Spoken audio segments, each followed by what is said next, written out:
Good morning students. सो बेटा last ਆਪਾਂ ਲਿਕੁਇਡਿਟੀ preference theory ਹੈ ਜਿਹੜੀ ਉਹ ਕੀਤੀ ਸੀ, ਠੀਕ ਹੈ। ਉਹਦੇ ਵਿੱਚ ਮੈਂ ਤੁਹਾਨੂੰ ਜਿਹੜਾ ਹੈ ਟੋਟਲ ਡਿਮਾਂਡ ਫॉर ਮਨੀ ਤੱਕ ਦਾ ਟੌਪਿਕ ਇੱਥੇ ਤੱਕ ਕਰਨ ਨੂੰ ਕਿਹਾ ਸੀ। Then I told you to read the criticism of the theory yourself, ठीक है, लिखिया भी होया है रीड योरसेल्फ। ਹੁਣ ਆਪਣੇ ਕੋਲ ਹੈਗਾ डिफरेंस, मैं ਤੁਹਾਨੂੰ छोटी जी वीडियो ਦੇ ਵਿੱਚ डिफरेंस है जोड़ा है समझा ਦਿੰਦੀ ਹਾਂ, ठीक है। सो क्लासिकल तो कीनजियन थेरी का की डिफरेंस है। एप्लीकेबिलिटी जोड़ा क्लासिकल थेरी है वो मेनली फुल इंपलॉयमेंट के उत्ते चलती है, अपलाई होंदी है। कीन्स की theory less than full employment के उत्ते भी लगती है।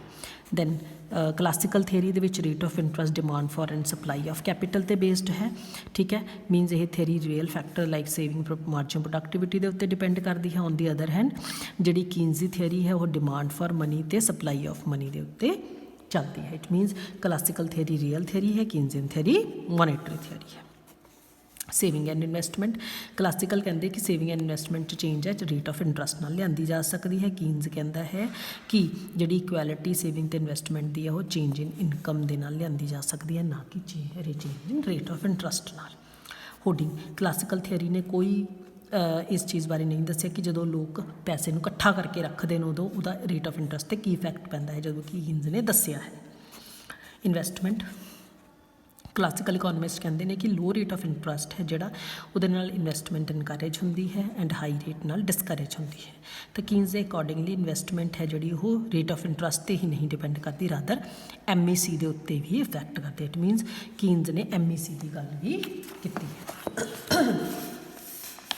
दैन स्पैकुलेटिव मोटिव कीन्स की थेरी के स्पैकुलेटिव मोटिव की गल की गई है। क्लासिकल इकोनॉमिस्ट ने कुछ नहीं दसिया ये बारे।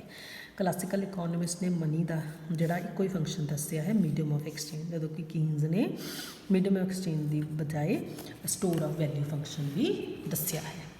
बैंक मनी क्लासिकल इकोनॉमिस्ट ने दसिया सी कि बैंक मनी है जी वह इंटरस्ट के नाल रिलेशनशिप एग्जिस्ट करता है, जो कि कीन्स कहता है कि इंटरस्ट है जोड़ा वो सारे टाइप ऑफ लोन्स के नाल अफेक्ट होता है, ना कि सिर्फ बैंक मनी के नाल होता है, ठीक है।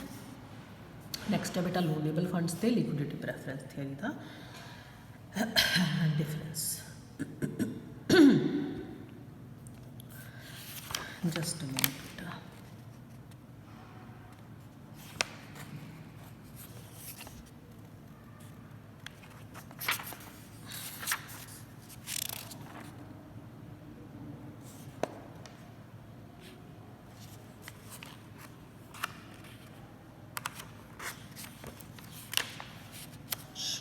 ठीक है।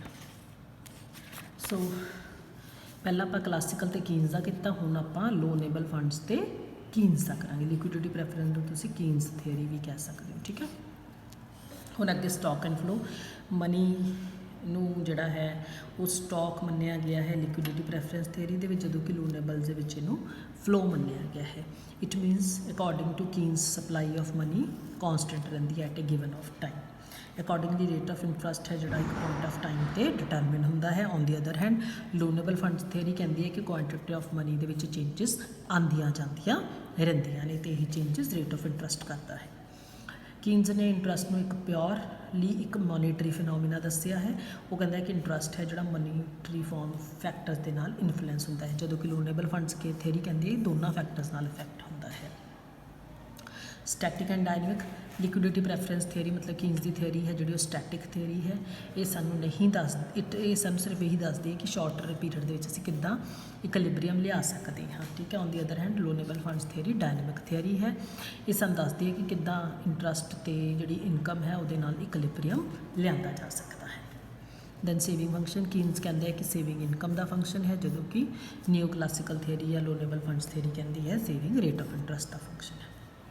कीन्स की थियरी शॉर्ट टर्म की थियरी है, क्यों क्योंकि कीन्स कहता से in the long run we all may be dead. New classical theory long run की थियरी है, ठीक है। सो इस तो बाद बेटा जो थोड़ा आ दिता हुआ कैन देयर बी नैगेटिव और zero rate of interest this you need not to do and rate of interest monetary real phenomena भी करने की जरूरत नहीं है। इस बार तुम अपने क्वेश्चन जो उन्होंने रीड आउट कर लेना है, ठीक है।